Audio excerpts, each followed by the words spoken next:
So you might be in a situation where for some reason Siri is just taking a very long time to load inside of your particular iPhone.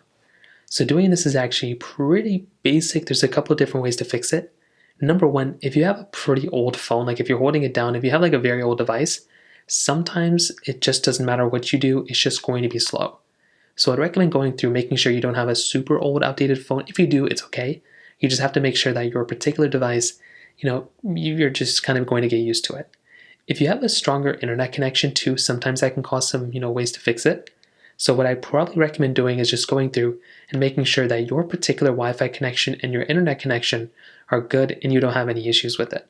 Sometimes you can have some issues with it, and I'd recommend just going through and just kind of fixing those particular problems, because sometimes that can just be an issue. It can just be an internet connection problem. Now, if that doesn't end up doing it, you may also just want to make sure that your phone has been updated kind of to like a more recent version of iOS. So make your way back into your internet connection right here. So your settings application right here. And then you want to scroll down until you see general. So tap on general right here. And then what you want to do is you want to click on software update. So go ahead and tap on software update right there.